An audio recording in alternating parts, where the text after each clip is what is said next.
Hello everybody, this is RPG here, and welcome back to another episode of RPG Let's Play with Golden Sun on the Game Boy Advance.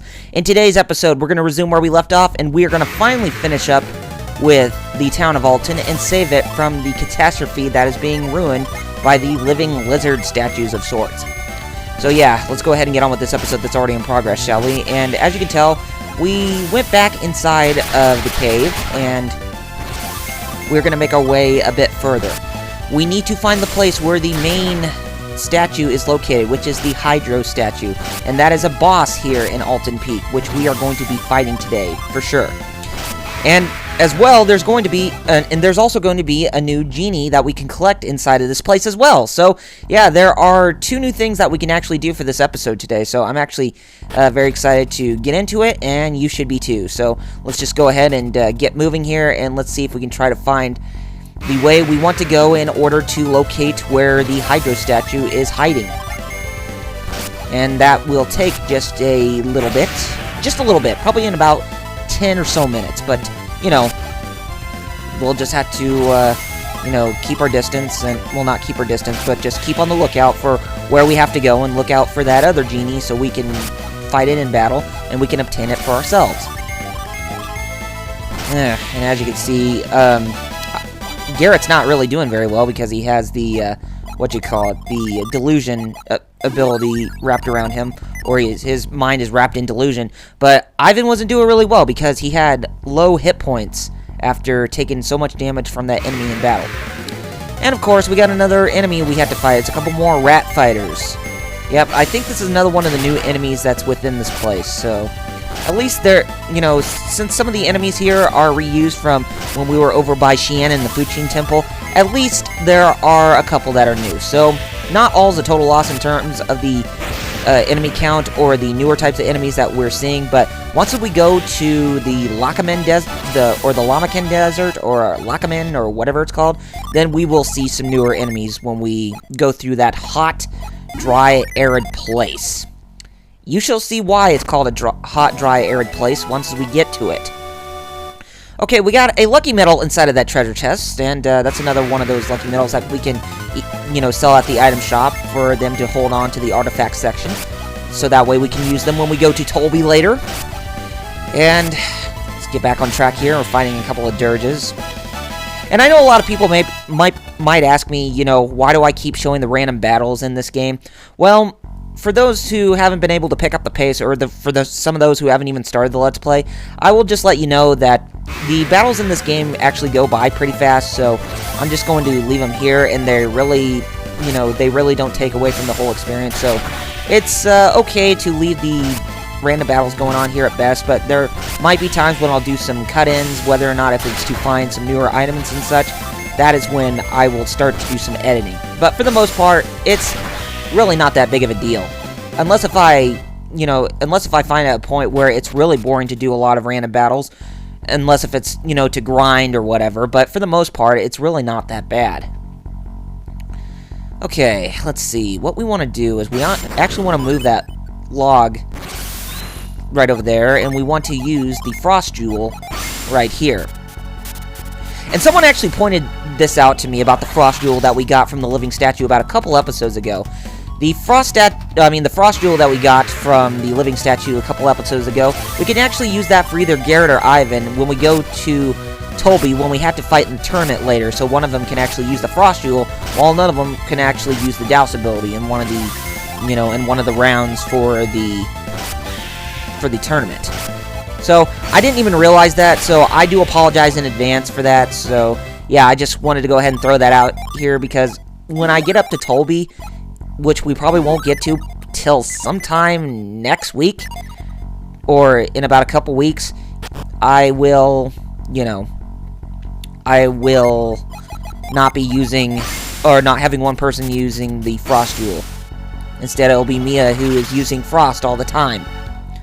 So yeah, I kind of made a big mistake with that, but it's okay. Okay, we need to use this. And of course, we're going to fight some tarantulas and slime beasts again. Actually, we want to go over to that puddle, and we can use the Frost Jewel, or the Frost ability there. So that way we can freeze the puddle and create a platform out of it, just like all the others. And as I said from before with the slime beast, or the enemies that look like the slime beast, they will multiply, and sometimes there are those who will actually call in for backup. But the bigger the enemy count, the more experience you'll get. So it's kind of a double-edged sword in a sense. One side is bad, but the other side is really good. So, yeah. If you get a bigger enemy count, it may be bad for you in terms of the hit points that you lost for your characters.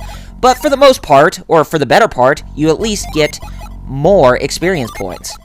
And we want more experience points because, you know, when playing the Golden Sun series, this is probably one of the only games, or one of the only series, where it takes, you know, a lot of effort to make, or it probably takes a lot of effort to gain a lot of experience points, because it's, you know, it's a really big series that got split up into 2 games. That's how the Golden Sun series came to be. You know, Golden Sun was originally planned to be one big, huge game, but instead they had to split it up into 2 games because there was so much data that that Camelot Software Planning could not even fit into one cartridge. So that's why we had the Lost Age. And, you know, I'm not sure whether or not if this game was going to be divided into 2 chapters or not, or whether if it was just only going to focus on Isaac as the main protagonist as a whole. But for the most part, you know, we got stuck with the 2 games. Okay, we filled this Mercury Genie, finally. And we have it in our party. This is Mercury Genie number 4, and it's known as Spritz. So we can give it to Mia, and then she can upgrade herself from a scribe to, I think, a priest or a paragon. I'm not sure, but we'll go and give it to her right now, and let's see what that upgrades her to. Oh, it upgrades her to a cleric, and when she becomes a cleric, we actually gain the synergy ability called Wish. And the Wish ability, which I mentioned from before, will actually act as the healing spell, which will cure the hit points of all party members, instead of using Ply on a single party member. So, yes, Mia acts as the main healer for the party, kind of like Jenna is the main healer for the Lost Age. So, yeah, make sure you keep 4 of the gene, or 4 of the Mercury gene intact with Mia whenever you fight in a battle. And I think with Spritz, if I'm not mistaken, that genie is used to cure cure the party's hit points. Some of their hit points, but not all of them, to be exact, rather. Okay, and Garrett gained a new level, and he's a level 16, I think, soldier, because he still has 3 Mars gene on him. Okay, so let's go ahead and head this way. We should be getting closer to the one spot where we actually need to make this boulder fall down for it to reveal the location of where the main living statue boss known as the Hydro statue is located. Yeah, we're not that far away from it now, so. And boy, guys, I'm telling you, I'm getting really excited to play Skyward Sword, which is going to be coming up in about a month or so. But we'll have to see how far along we get with that, because I would like to do an episode every day, but it's kind of hard to say based on my current situation, because I'm kind of at a point right now where I need to hurry up and find a job, because, you know, with me being out of a loop without finding a job for about a year, it's come to the point where I'm really starting to, you know, get really cranky, you know, in terms of not having a job right at the moment, because I do want to make some income, and I want to make sure I make a lot of income so that way I can buy more games and I can, you know, get the Wii U when it launches later this year. Definitely. And my gosh, there was a big boulder that was chasing after us, and yes, we had to use force on that log back there to make that big boulder fall down, and we had to run away from the big boulder that was chasing us. So it was a little Indiana Jones reference right there. But for the most part, running away from the boulder, that is an automatic scene that occurs, so we didn't have to control it whatsoever. Okay, now if we take the railroad tracks, or the minecart tracks, as a ladder down here, we heard a roar of something down here, and believe it or not, right there, that is the boss amongst the living statues. And we are going to be fighting the Hydro statue, which is the next boss in the entire game. And as you can tell from the statistics, it is a water-type creature like the living statues, which means its elemental defenses or resistances means that the Hydro statue is very immune to water, but he's very weak to fire. But he's pretty much in the middle for both earth and wind. So I would recommend using Garrett, you know, with his synergy spells in the Mars team to do the most damage. But for the most part, make sure you have Mia healing your party, and be sure you're using up all your gene to execute those summons, so because they will save you in the long run. And what else can I talk about? Oh yeah, that's right. For those of you who are watching this right now, there is a new video up of Bayonetta over at Necessary Gaming, and it was probably one of my weakest episodes, but probably not one of the best episodes I worked on, but, you know, just another episode to keep you guys entertained until next week.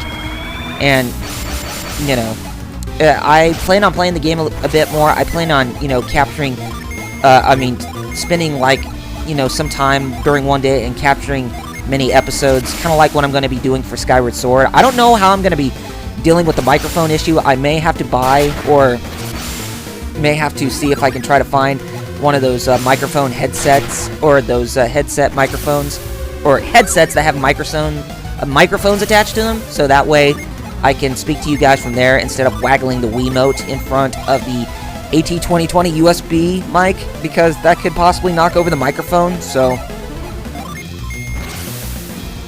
yeah, it's I don't know how my friend K-Wing can manage to play the game while he has that microphone intact when, you know, playing Skyward Sword. When he did that really funny episode of that first episode of his walkthrough of Skyward Sword, I don't know how he can manage to keep it away from, you know, the, what do you call it? Oh gosh, I lost my train of thought right now.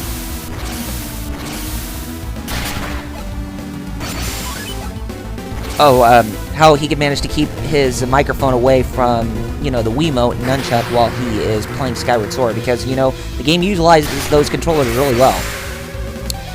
Okay, we have finally defeated the Hydro statue, and with its defeat, we managed to gain a little less than 500 experience points, and we gained 2,400 coins and a lucky medal for defeating it. And, you know, well, with us talking to our party members right now, we are very perturbed and very curious about why this little shrine was built underneath Altin, because of, you know, of the Hydra statue being there. Well, we may never figure it out, but we better check out that treasure chest before we go. Yeah, it showed us a treasure chest right behind it after it disappeared. And what could be inside this treasure chest? We get the lifting gem. And this lifting gem, or this item, will give us a new synergy ability, like I mentioned before. This will help us in it. The lifting gem will bestow lift to us, and it will enable us to lift up boulders that block our paths, like some of the boulders that you've been seeing, you know, when we're here at Altin Peak. Now, we're going to go back into town real quick, because the whole town should be saved right now, because we can do, well, not because, but, you know, we can take a look at the town, see how it is, and then we can leave the town by taking the upper path, or taking the cave that's at the upper part of the town, and then we should be able to make our way outside of Altin and make it towards Llama Temple, where FaZe was trying to go to before, you know, when Silk Road was completely damaged. Okay, so let's go ahead and go to the weapon shop, and we will sell some of our stuff here, so that way we can make a little extra profit and some extra coins. And, you know, another person asked me, with this game, with the weapons and equipment, you know, particularly to two characters who can wield the same type of weapons and armor, some may ask me, you know, which equipment is best for one character, and which should be given to the other, or vice versa. Well, particularly, I go with Isaac as my best man, and then I have Garrett as the second man to, you know, have his equipment. So, for the most part, I just let Isaac stick with the stronger stuff, and then I give Garrett the, you know, that stuff as soon as I find some stronger things for Isaac to wield. So yeah, that's how I do it. But you can do it either way, but, you know, that's particularly the way I do things, so not everybody's going to be the same, but hey, what can you do? Okay, if we open up that treasure chest from that one room where we saw this boulder, we can actually get a cookie, and the cookies boost our maximum synergy points. And I showed you that already, but, you know, let's go ahead and retreat out of here, and we will take a different path that will lead us just, you know, that will lead us beyond Altin. I know I'm having a hard time trying to say things on the spot, but, you know, that's one of the things, you know, people with what do you call it, with speaking disorders or whatever. I wouldn't necessarily say it's a speaking disorder, but it's just my mind kind of speaks over me sometimes, or I kind of talk over myself, and I kind of lose my train of thought at times. But I don't really do that bad when I'm talking on a microphone. I tend to have more of a problem speaking to people when I'm on this, you know, when I'm talking on the spot. But that's just me. Okay, so let's go ahead and finish this up. And then by the time we get to the exit of this cave, we should be out of Llama Temple, or out of Altin Peak, and then we will be going to Llama Temple after that. But we will not be going to Llama Temple until the next episode. Since we have spent so much time today doing what we have done already, we have made some good progress, and we can go ahead and we can close things off right here. So anyway, gamers, next time on Double RPG Let's Play with Golden Sun on the Game Boy Advance, we're going to resume where we left off, and we're going to go to Llama Temple to let the leader, Master Hammond, know about what's-its-name's not returning to Xian Temple. And I am assuming that we will meet up with Phase Z when we get back, when we get over there, but we'll have to see. But anyway, gamers, if you have not done so already, be sure to follow me on Facebook and Twitter with the links in the description. Oh, by the way, I created a new Facebook page that's related to Double RPG Reviews. Everything Double RPG Reviews related in terms of the YouTube videos and the content I put out is on that YouTube page. So I'll be sure to put that in the description as well. And if you like what you saw, then be sure to rate this video, subscribe to my channel, and leave comments below to let me know what you guys thought of this episode.